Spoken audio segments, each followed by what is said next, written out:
Bom dia, sexto ano, tudo bem? Então, estão preparados para a nossa última aula sobre a Grécia, certo? A gente vai encerrar aí esse assunto hoje, certo? Então, nós vimos que no ano 338 a.C., os macedônios venceram os gregos, porque faltou aliança entre os gregos. A gente estudou na aula passada, né? Então, Filipe II era esse rei da Macedônia que conquistou a Grécia, certo? Esse rei Filipe II da Macedônia, ele tinha umas estratégias militares bem novas para a época. Então, ele começou a mandar fazer lanças para os seus soldados 2 vezes maiores do que as normais.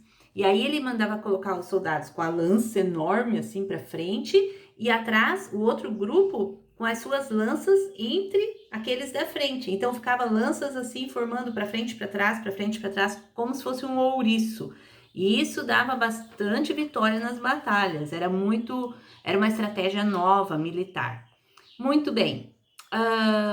Quando ele era rei, já esse Filipe II da Macedônia, ele mandava treinar os lugares onde ele ia conquistando. Os jovens eles iam para a escola estudar e também treinar na área militar.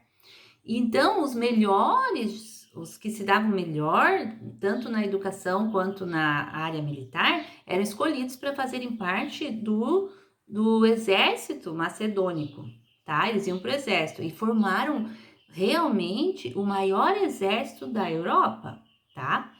O Filipe II tinha um filho. O nome do filho dele era Alexandre. Alexandre, quando tinha 16 anos, já ficava responsável por governar na Macedônia quando o pai saía nessas campanhas militares.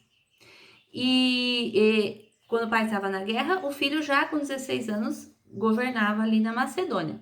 Alexandre, quando ele tinha 18 anos, que era em 338 a.C., ele ajudou na conquista da Grécia. Ele já era um guerreiro bem preparado.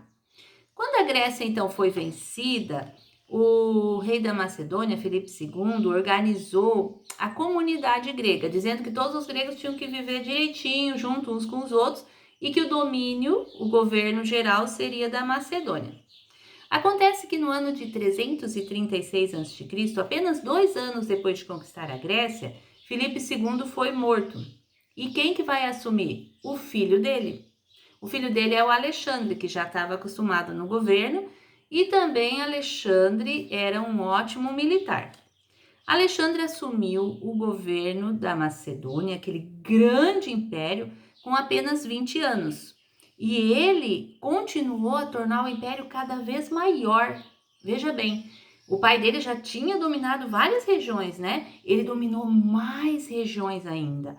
Ele conseguiu dominar tantas regiões, ele tinha uma estratégia militar tão boa e ele ia muito rápido por esses países. Primeiro, ele procurava oferecer paz para eles.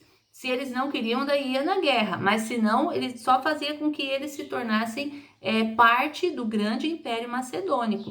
Ele montou o maior império conhecido até a época, tá? Ele chegou a conquistar, gente, a Pérsia, o grande Império Persa, que a gente já estudou. E conta a história que ele nunca perdeu uma batalha, olha só. Ele conseguiu fazer com que o Império Macedônico alcançasse até a África, porque ele dominou o Egito, até a Europa, né, que ele dominou a Grécia, e também até a Ásia, porque ele dominou a Índia. Na página 17 tem um mapa que mostra todos os lugares que ele foi dominando e os caminhos que ele foi passando. Depois vai ter uma atividade sobre isso. E é interessante que ele criava cidades novas onde ele ia passando. E ele gostava do nome dele, então ele dava muitas cidades o nome dele. Depois você vai contar lá no mapa quantas cidades com o nome Alexandria, em honra a Alexandre. Ele era conhecido como Alexandre o Grande ou Alexandre Magno, porque ele realmente dominou muita coisa em muito pouco tempo. Quando ele era criança, quando ele era adolescente, o pai dele tinha contratado, sabe quem para dar aula para ele? Um grego lá de Atenas, o Aristóteles, aquele filósofo. Ele que foi professor do Alexandre. O Alexandre aprendeu muito ciências e outras coisas importantes ele aprendeu com Aristóteles.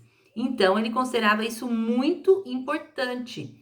Quando ele foi dominando todos esses lugares, o maior império conhecido até então, ele começou a levar as coisas que ele aprendeu com Aristóteles, ele começou a levar para esses lugares. Então, ele começou a levar a cultura grega, o jeito de estudar dos gregos, a filosofia grega, toda a cultura, ele levou para esses outros lugares e misturou com a cultura desses outros lugares que ele dominou. E o que aconteceu? Essa nova cultura ficou conhecida como cultura helenística. Veja bem, eles dominaram a Grécia, mas gostavam tanto da cultura da Grécia que espalharam a cultura da Grécia por um lugar muito grande, um espaço muito grande. Todo lugar onde que ele dominava levava a cultura grega.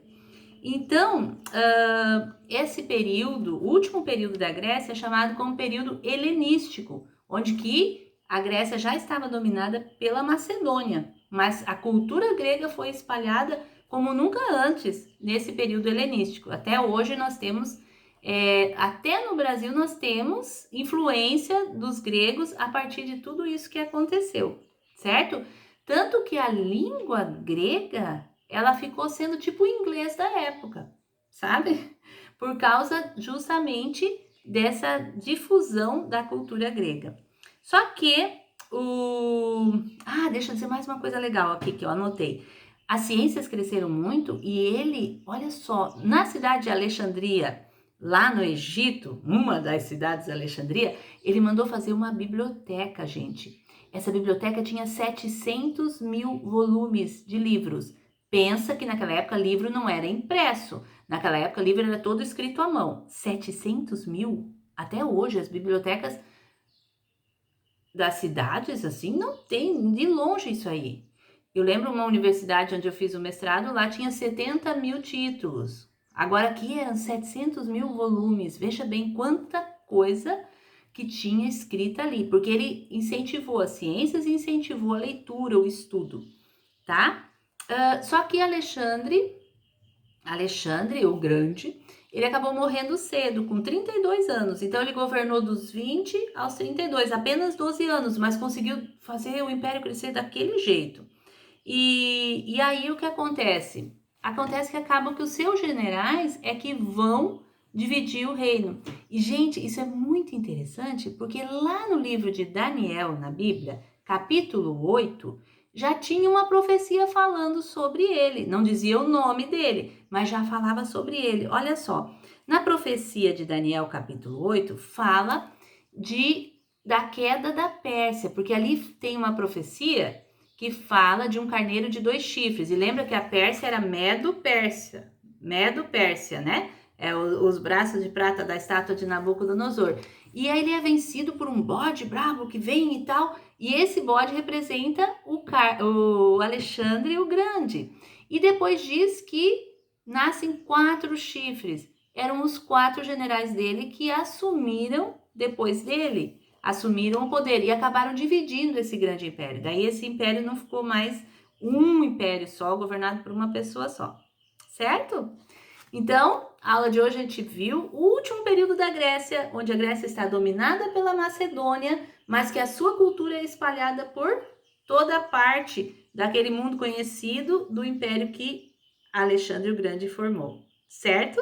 Com isso nós encerramos. Você vai fazer atividade em cima dessas coisas que a professora falou, tá? Nem tudo que eu falei tem no texto, mas você ouvindo a aula você sabe, tá bom? Uma boa semana de estudos a todos!